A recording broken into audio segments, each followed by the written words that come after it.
Big cushy luxury sedans have certainly been hit the hardest sales-wise in a world full of SUV-hungry shoppers. Now, Lexus has been playing in this space for over 30 years with the original LS flagship. And when the company introduced an all-new version last year, they made extensive changes, moving it to a new global architectural luxury platform, replacing the naturally aspirated V6 with a pair of 6-cylinder options, and introducing a less expensive and more efficient hybrid version dubbed the 500h. So this week I'm testing the latest 2020 LS500h, and this particular one is the most expensive and most luxurious vehicle that Lexus currently builds, with this particular one optioned up to just under $120,000.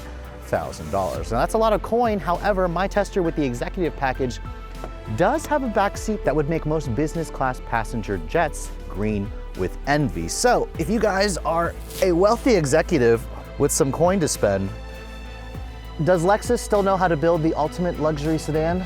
That's what we're here to find out.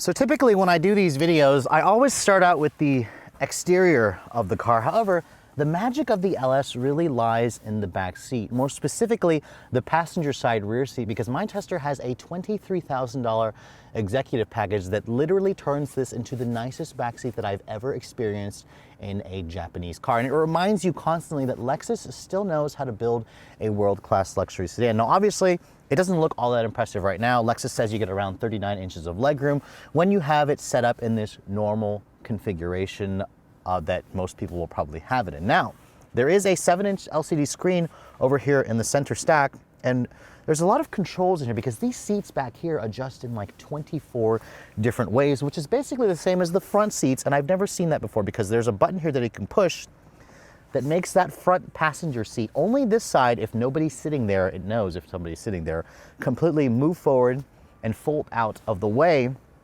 to give the lucky executive that's sitting back here who has their own personal chauffeur a little bit more extra legroom. Now, once you move that seat out of the way, there's another button that I can push that literally makes this seat recline back and almost fold down into a bed. So if you guys have ever flown in a business class section of an airplane, you can see this seat will slide forward, it reclines back, and there's actually a built-in ottoman feature as well. If you go to another setting over here on the screen, a little ottoman pops right out. And honestly, this is probably the most comfortable that I've ever been in an actual car. You can also make the seat rise up a little bit more. And once you have the seat completely set up to be in the most flat setting, I'm sitting here getting a massage. The seats are heated back here, and they're massaging on both sides, although the left side does not allow you to do this full, lay down feature with the ottoman. But I have to say, oh God, this is really nice. And if you guys, want to make sure that you look all pretty when you get to your event, Lexus does give you a nice little mirror here with this nice LED lighting. The Mark Levinson sound system in here, which has like 24 different speakers, sounds incredible. There's leather stitching everywhere. There's more of that glass trim. The windows have these shades that pop in and out, and there's also a shade in the back. So this is living life on the edge. This is luxury living done the Japanese way. And yeah, this back seat alone is definitely worth the $23,000 option that Lexus is charging for the executive package. Now, big fancy luxury sedans also have to stand out when you look at the exterior design, and with this current generation LS, Lexus definitely has made some key upgrades to make this thing look a lot more impressive versus the vanilla looks of the previous generation. Obviously, when they moved to the global architectural luxury platform, which they also share this platform with the LC, which I think is one of the most beautiful vehicles Lexus makes, they made this vehicle lower and wider, and you instantly notice that when you look at the front end. The grille also is that corporate Lexus spindle grille with a slightly different finish because my tester does not have the F Sport package, which I've shown you guys before in the past. And then this particular one here also has the optional premium triple beam LED headlights. You can see the headlight design can be a little bit busy, but if you guys like headlights to really stand out, that's going to do that for you. You can see here LED daytime running lights, LED turn signals, although I'm surprised it doesn't have sequential LED turn signals. Toyota offers that on the Avalon. Why is it not included on the LS? You can see the only indication that this is a hybrid, the Lexus badge is slightly blue tinted to show that this is the hybrid model. And then over here, there are no fog lights. Instead, you just have these grille openings here to help the engine suck up air. Now, for those of you who doubt that this is a Mercedes-Benz S-Class competitor, just check out the LS from this angle. You really can see just how big the LS is. Now, previously, Lexus used to offer this in two different sizes, regular and then L. Now, all of them in America just come in the longer L, and this is actually longer than the previous generation L model by like a couple inches. Its wheelbase has been stretched to 123 inches long and an overall length of 206.1 inches long. This is about the same size as a Mercedes-Benz S-Class, maybe like a smidge smaller, but there is really quite a presence to this vehicle. It is big, it is long, it is low, it is wide, so Lexus designers did a great job with the overall look. Now, my tester has an optional 20-inch wheel that is a polished design. They're riding on 245 with tires, 275s in the back if you guys go for the F-Sport models. The wheels themselves look fantastic in this manganese luster gray exterior color with the bright polish finish on the wheels. You can see big brakes with 4 pistons, calipers at the front, so good stopping power. This is definitely going to make you feel like you bought an expensive luxury sedan. Now, the blacked out mirrors on this particular one here also look particularly nice. I do wish that Lexus offered a pano sunroof. There's no pano sunroof available on this car at any price. And then, of course, the other indication this is the hybrid model. It's got a multi-stage hybrid badge there at the lower rear part of the door. And then, unlike most of the competition, Lexus did try to give this more of a coupe-like look, but it also still has a more traditional sedan profile. Now, at the rear of the vehicle, I do think that the LS is slightly more plain Jane versus the front or the side profile. I just think Lexus could have made the car look a little bit more standoutish. It just kind of resembles a Toyota to me.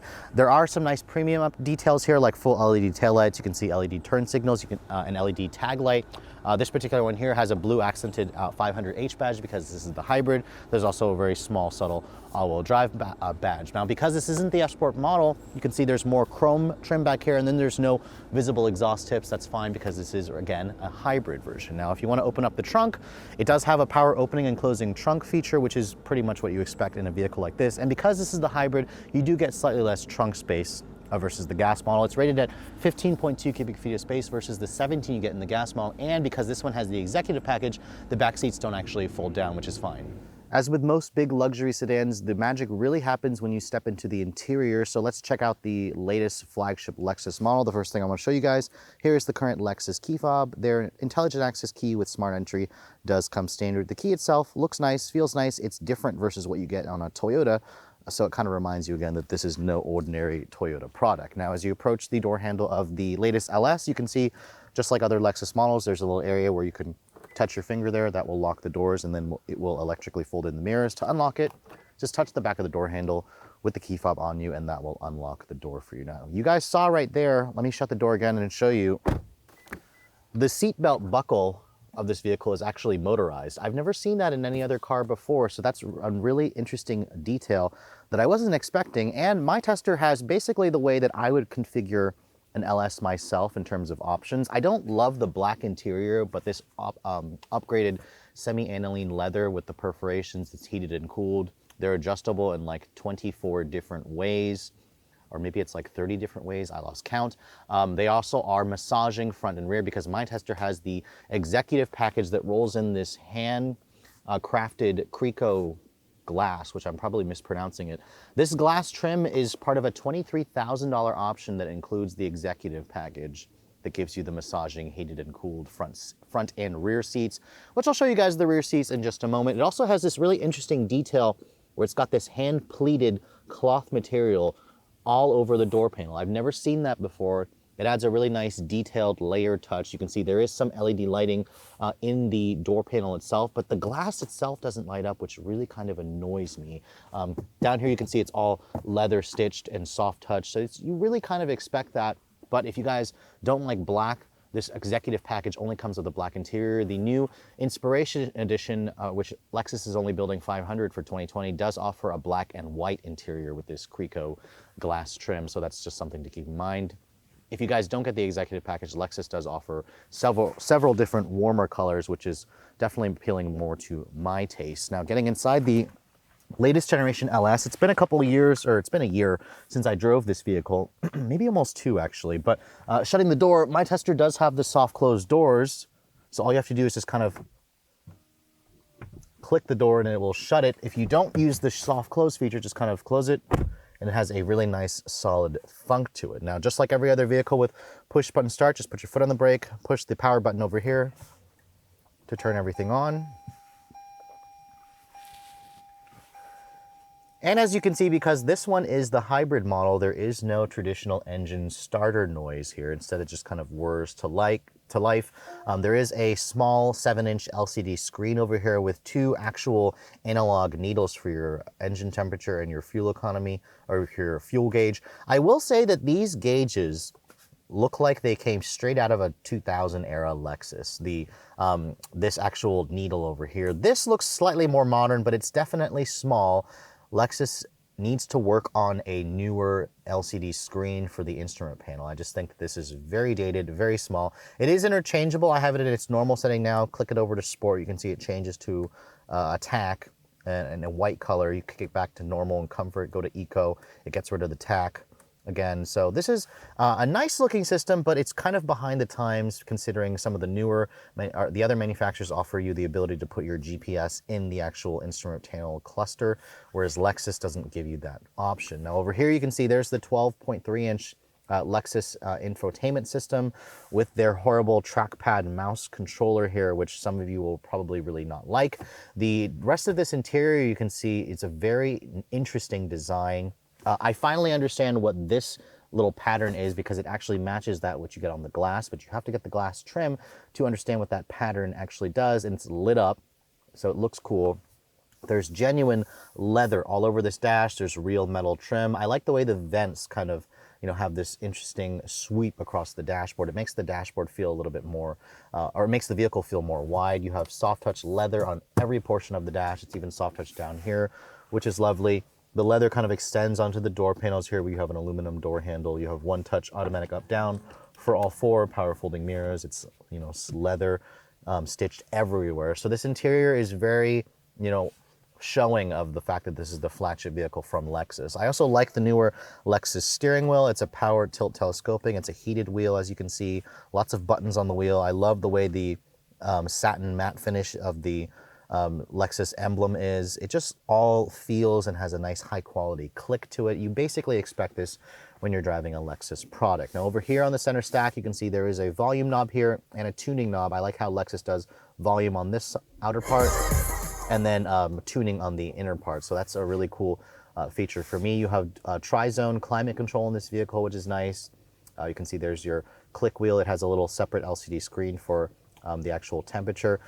Some dedicated hard buttons over here. You actually have a CD player down here, which is unexpected. Your brake hold and your parking brake is over here. This trackpad here, I'm not going to go too much into this because it's still terrible, but as you can see, Lexus has added Apple CarPlay and Amazon Alexa for 2019.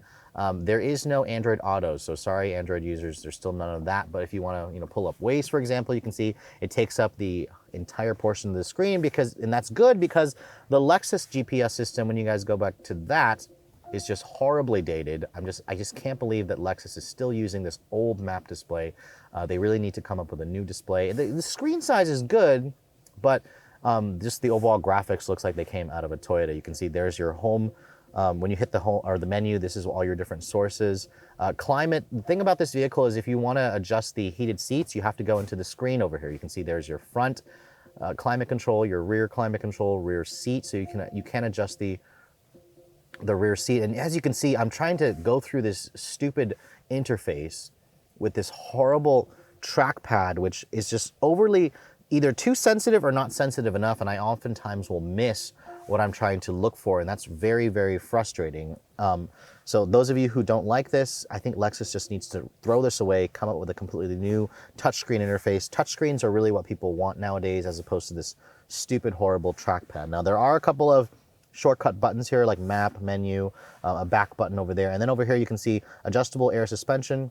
Push this, the vehicle will rise up, and it's a relatively quick rise. There's a EV mode here. If you push this, if the battery has enough charge, it'll let you drive on EV power alone. This opens and closes the rear sunshade back there, which is nice. And then push this button here, this magical little button, and that's where you can turn on the massaging seats, the Shaihitsu massage. I'm probably mispronouncing that again.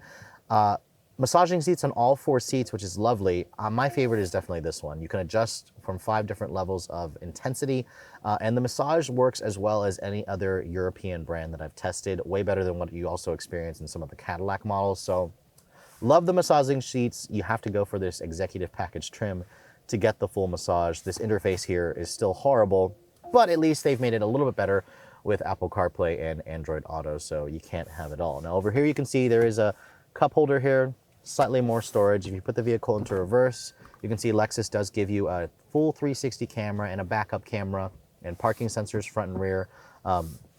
The transmission shifter here is kind of like a Prius where you have to kick over to the right or to the left and then pull back for drive, kick over, push over for reverse, and then if you push P, that'll go into park. There's also a little button over here for the 360 camera. If you push that button, you can see the Lexus does give you this cool little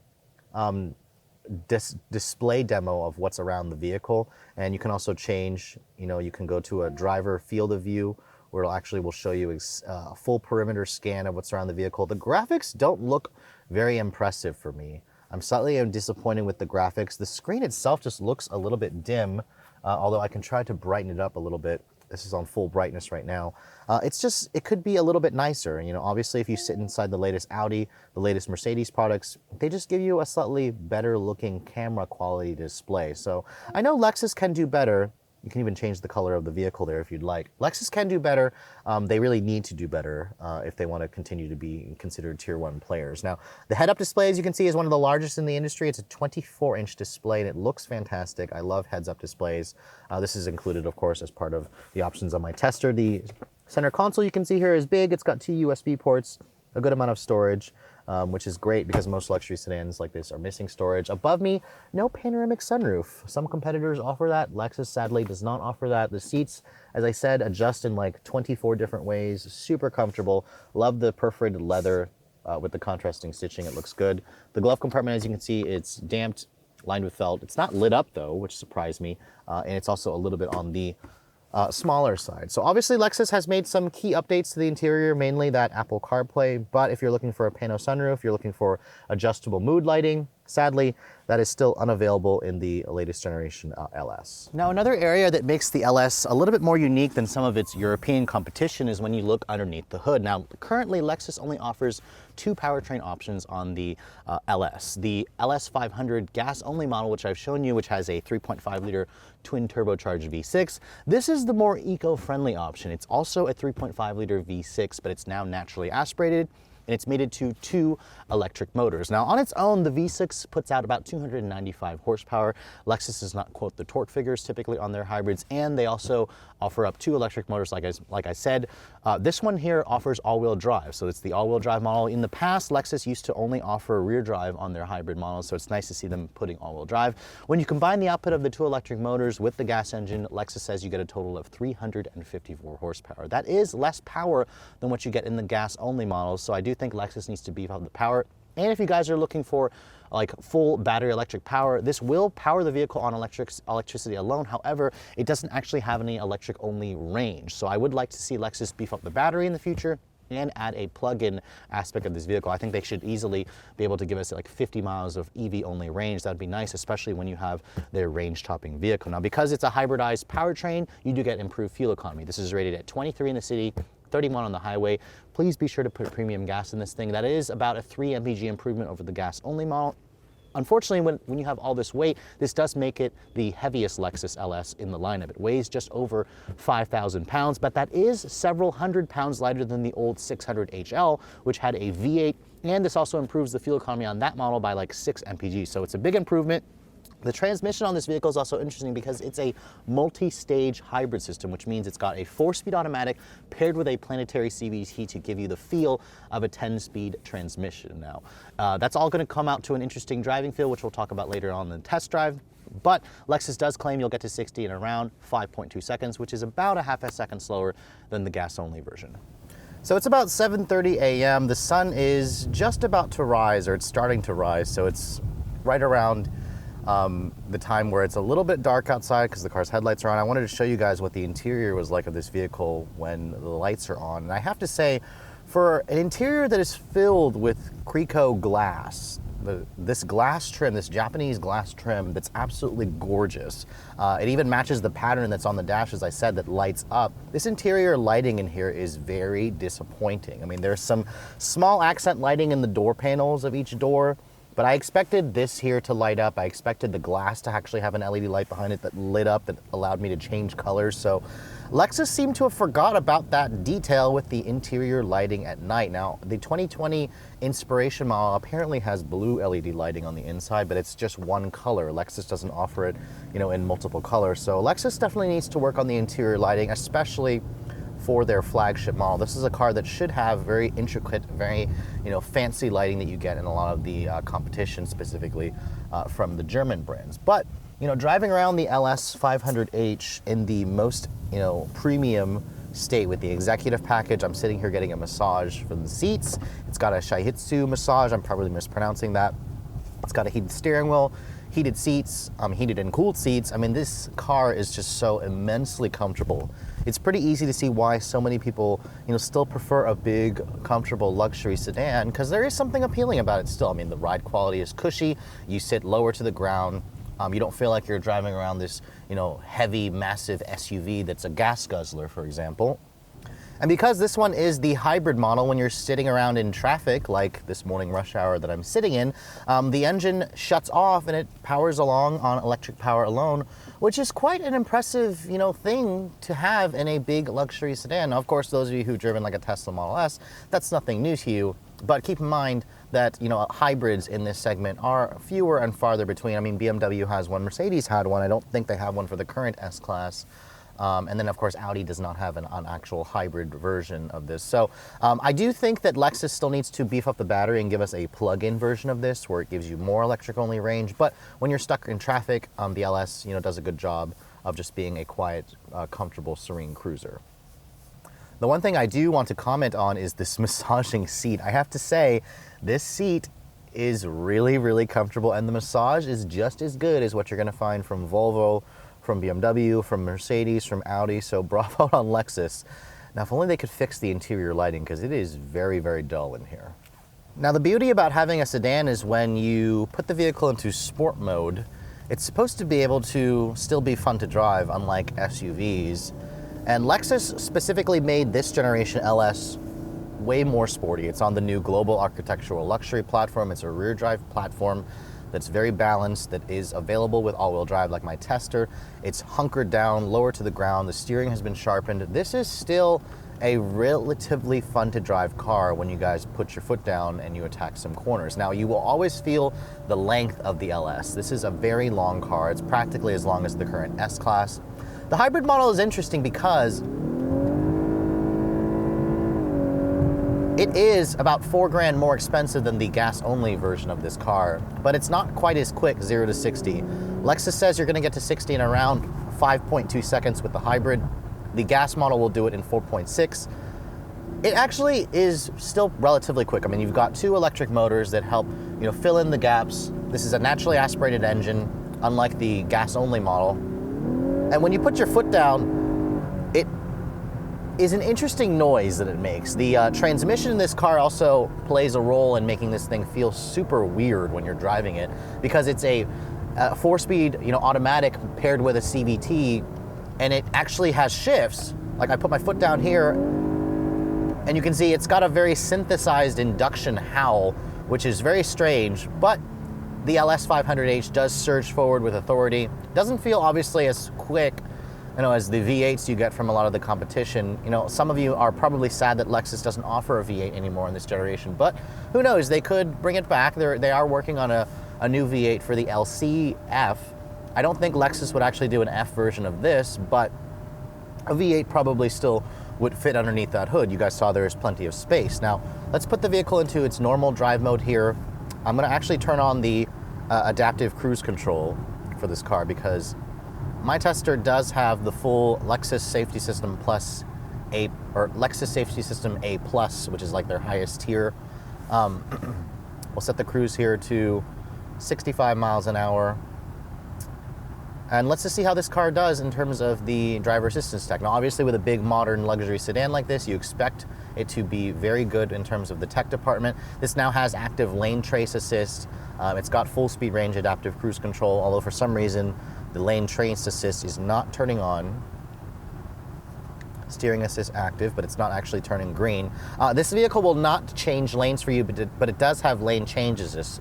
So if I try to signal, it will check the blind spot. If there's somebody there, it'll blink and it'll let me know that, don't change lanes, but it won't actually change lanes for you. The driver assistance tech in this car is fine. It's just not groundbreaking. There are definitely other vehicles that have much more engaging, much more intrusive driver assistance stuff. The Lexus system seems like it's kind of, on par, but, as their flagship vehicle, I expected this car to have more. I wanted it to give me more because this is supposed to be, the pinnacle of their lineup. Now, you heard it, when I had it in normal mode, it's not synthesizing the noise. So let's go back to normal mode here and I'll floor it again. The car still feels quick, but it doesn't have that extra little bump of noise that you get that's synthesized from the speaker. Some of you may prefer that. Keep that in mind. If you guys have it in normal mode, it does not make that noise. And as you're cruising down the highway, boy, does this thing know how to cruise. It's such a comfortable, serene ride. I have the air suspension in this car. These big 20-inch wheels, they still don't really do much to the ride quality. This is a very comfortable car.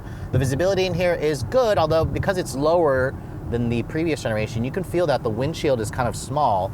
This pillar is a little bit large, but you have big side mirrors with the blind spot and whatnot, so you can still see out of it, but you definitely notice you're sitting lower in this car, and it's just such a quiet car. I mean, this is a car that I wouldn't hesitate to take on a long road trip. The steering as well in this vehicle, even in Sport Plus, isn't really good in terms of feel. It's very numb and very light, even when you're in its sharpest setting. And the ride quality doesn't really change much. I mean, other than the fake induction howl you get when you're in Sport Plus, I don't really notice that much of a difference, maybe just a more sensitive throttle.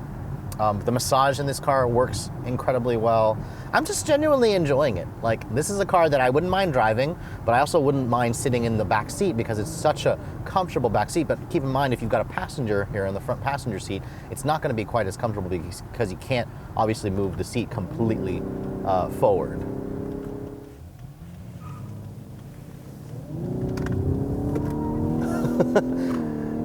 Now, for an all-wheel drive vehicle that has kind of more, I don't want to say eco-minded tires, you just feel the weight of this car, it will understeer relatively quickly. But as you guys saw, when you put your foot down into a corner, the all-wheel drive system isn't necessarily the kind that offers torque vectoring. It's got an electric motor that helps power the rear axle. So it's going to help you get out of traction situations. Just know that I would probably get the V6 with the F-Sport package if you guys are looking for the most aggressive, most sporty driving LS. But I will say that the hybrid model kind of feels more akin to this car's mission as being a comfortable luxury cruiser with plenty of space, the latest in terms of Lexus technology. And it does kind of remind you that Lexus still knows how to build an incredible luxury car. They just need to start sweating the details a little bit more, like some of the competition, in order for them to continue to remind people that they are a tier 1 luxury. So after spending a week with the most expensive and most luxurious vehicle that Lexus currently builds, I can happily say that Lexus definitely still knows how to build a world-class luxury sedan. This is essentially the most close you can get to its German or European rivals for significantly less money, and it does so in the Japanese way, with the kind of luxury you expect, with the kind of build quality you expect, with the kind of technology that you expect, although it is slightly behind in some areas versus its key competitors. And unlike the previous generation LS, this is no longer a vehicle that looks boring, that looks like a bloated up Toyota Avalon, although I do think that Lexus could introduce a little bit more of an aggressive look from some angles of the vehicle, but this particular one here is probably the best way that you can experience an LS, so I'm really happy that Lexus sent me over one with the executive package. Now, obviously, I would probably not get the hybrid model. I would stick with the twin-turbo V6 engine because I don't think the hybrid is worth the extra $4,000 that they do charge you for the hybrid version. And if you guys are looking for the sporty-ish option, or the one that has the most character in terms of engine noise, this is definitely not the one that's going to satisfy you. You're going to want to look at the Mercedes AMG models, the BMW Alpina models, and the Audi S8 models. So I do hope that Lexus does eventually introduce a full-on F version of this, but I'm a little skeptical. We first need to see an F version of the LC Coupe. Now, this is a big sedan. It's got a decent sized trunk, very large backseat, amazing backseat, honestly. That's what makes this vehicle. This actually gets surprisingly good gas mileage for a vehicle that is this large, because I actually managed to average around 25 miles per gallon in my week's worth of testing, and a vehicle this big, it gets good gas mileage. This particular segment of vehicle typically has an old man stigma to it. And maybe it's just because I'm not old enough to fully enjoy a vehicle like this, although I am starting to get up there. I do think that the desirability factor of this vehicle is down, considering everybody wants an SUV. This is a Lexus. Build quality is what they are known for. And the fact that the hybridized powertrain, they've been using it for years. You're gonna buy this one and you're gonna keep it for the long run. It's not a vehicle that you're gonna lease like you typically do with a Mercedes-Benz S-Class. The LS definitely has some innovative stuff here. I mean, obviously with the hybridized tech, that amazing back seat, the multi-stage hybrid system, but it is missing some key features that I would like to see, like a panoramic sunroof. The infotainment system is still garbage, but at least they included Apple CarPlay. This particular one here does 0 to 60 in 5.2 seconds. It's not bad, but it's not blazingly fast like an AMG model. The LS does start a lot less than its competition. At a base price of around $75,000 for the base LS500, it is about $10,000 to $15,000 less expensive than the German competitors. Only when you start looking at the Korean competition like the Genesis G90, you're gonna notice that the LS is more expensive by about $5,000. The hybrid version starts at around $79,900. It's about $4,500 more than the gas model. My tester here, because it's got that executive package and all of the upgrades you can basically get on this car, stickers for just under $120,000, which is a lot of money for a Lexus, but it's actually a few $1,000s cheaper than something very comparable from a Mercedes, from a BMW, from an Audi. So if you guys are looking for the ultimate luxury sedan from Japan, I can comfortably say that the current generation Lexus LS500 definitely fits that bill. So I hope you guys have enjoyed my full overview on this 2020 Lexus LS500h. If you're also looking to see the latest cars I'm testing, be sure to follow me on Instagram at redline_reviews. Like us on Facebook, and as always guys, please keep subscribing to the Redline Reviews YouTube channel for all the latest reviews. Thank you so much for watching. I'll catch you all in the next video.